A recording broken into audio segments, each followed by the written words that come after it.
जय गुरुदेव। सभी को प्रणाम। उपासना समर्पण योग डे 6। पहले सबसे गुरु सत्ता का आवाहन कर लेते हैं। ओम भगवत्या जगन्मातुः श्रीरामंच जगद्गुरो चरणारविंदे वंदे श्रद्धा प्रज्ञा स्वरूपयो। जब हम जानते हैं कि जो आज है वह कल कहाँ रहने वाला है, फिर अहंकार करना, ऐंठना, इसका तो कोई प्रश्न नहीं उठता है, सवाल ही नहीं उठता है। आइए गुरुदेव आगे क्या कहते हैं जान लेते हैं। लोभ और मोह के वशीभूत होकर, वासना और तृष्णा से प्रेरित होकर प्राणी विविध प्रकार के अकर्म और दुष्कर्म करता हुआ जीवन के बहुमूल्य क्षणों का दुरुपयोग करता है। अकर्म और दुष्कर्म, कर्म तो सब जानते हैं, जो हम काम करते हैं। अकर्म माने बिना कुछ किए सारा दिन बैठे दूसरों को दोषी करना। दुष्कर्म मतलब जो कर्म करना है उससे अलग गलत काम करना, उसे दुष्कर्म कहते हैं।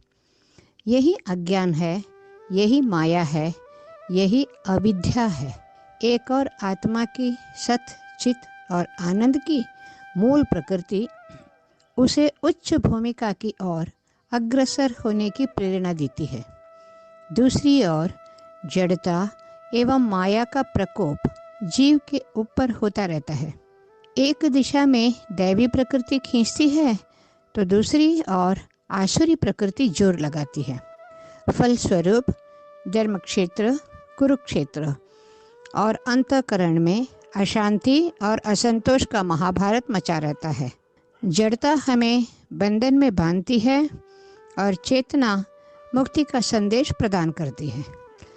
कि समझ अगर हमारे अंदर आ जाती है कि धर्मक्षेत्र और कुरुक्षेत्र के भीतर हम किसे चुनेंगे, मोह माया का जाल में फंसकर प्राय ही इंसान कुरुक्षेत्र को चुन लेता है और उसका मन में एक महाभारत द्वंद्व चलते रहता है। इस रसाकशी में जीतता वही है जिस पर आत्मा अपनी स्वीकृति और मोहर लगा लेती है। उसका वोट जिस तरफ पड़ता है उधर ही जीत हो जाती है। किसी बच्चे पर दो माताएं अपनी दावा करें तो न्यायाधीश उस पक्ष में फैसला देता है कि जिसे बच्चा पहचान ले और जिसके पास जाना पसंद करे। माताएं दोनों बोल सकती हैं ये मेरा बच्चा है, लेकिन बच्चा अपना सही माँ को पहचान लेता है, तो वैसे ही फैसला होता है। जड़ता और चेतना ऐसे ही माता और विमाता है। दोनों ही आत्मा पर अपनी दावा करती है और उसे अपने पक्ष में फुसलाना चाहती है। अच्छाई इतनी ही है कि फैसला आत्मा की अभिरुचि के ऊपर निर्भर रखा गया है।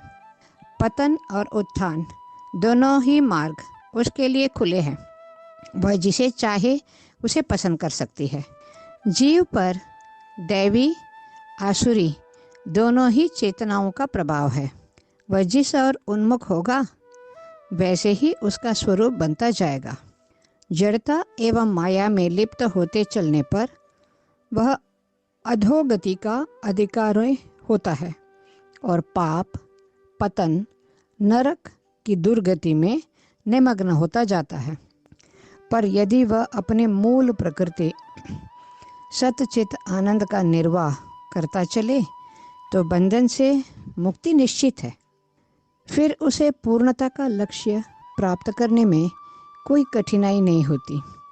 आवश्यकता अपना सही स्वरूप जानने की सच्ची जिज्ञासा की है। गुरुदेव कितने सुंदर तरीके से इसको समझाए हैं कि आत्मा का ही ऊपर निर्भर है किसे चुनेगा, मोह माया या मुक्ति। तीनों माँ, मोह माया मुक्ति, तीनों माँ से शुरू होती है। कौन सी माँ में हमारी ममता रहेगी उसके अनुसार हमारा जीवन चलती है। और ये चुनौती हमारे सामने जब होती है तब हमारे पूर्व जन्मों के कर्म से होती है। ये भी जानना जरूरी है। और गुरुदेव ये भी बताए हैं कि अपने अच्छे कर्म द्वारा पिछले कई जन्मों के दुष्कर्मों को मिटाया जा सकता है। तो आत्मोन्नति का द्वार अपने आप खुलता है। तो हमें सबको क्या करना है, हर काम को, जैसे पहले भी बताया, हर कर्म को, हर शब्द को बोलने के पहले ये सोचना अनिवार्य करना चाहिए कि क्या ये ज़रूरी है बोलना।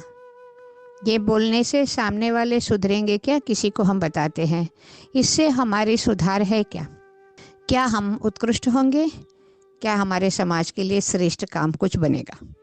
ये अगर हमारे अंदर हम धारण करते हैं तो पुराने जो कर्म के बंधन हैं उससे भी हम छुटकारा पाएंगे। और अब का कर्म जो है, कर्म का तो फल मिलते रहेगा, अच्छा कर्म भी मिलते मिलते जब इंसान विरक्ति को चला जाता है तब जाके मोक्ष की द्वार खुलती है। योगेश्वर श्री कृष्ण इसी चीज़ को बताते हैं गीता में। आज का यही प्रार्थना हमारी गुरुदेव के सम्मुख माँ गायत्री के साथ उस प्रपंच शक्ति से मांगते हैं कि हमारे आत्मा सही पथ को चुने। माँ, विवेक जागरण करके हमें ऐसे प्रेरित करो कि हम हर समय सही पथ चुनना ही नहीं, उस सही पथ में ही चले, चाहे कितना भी संघर्ष हो। आज का स्वाध्याय यहीं समाप्त करते हैं। अगले से दूसरा टॉपिक है, मन से छीन कर प्रधानता आत्मा को दी जाए। तो उस टॉपिक पे हम लोग स्वाध्याय करेंगे। जय गुरुदेव।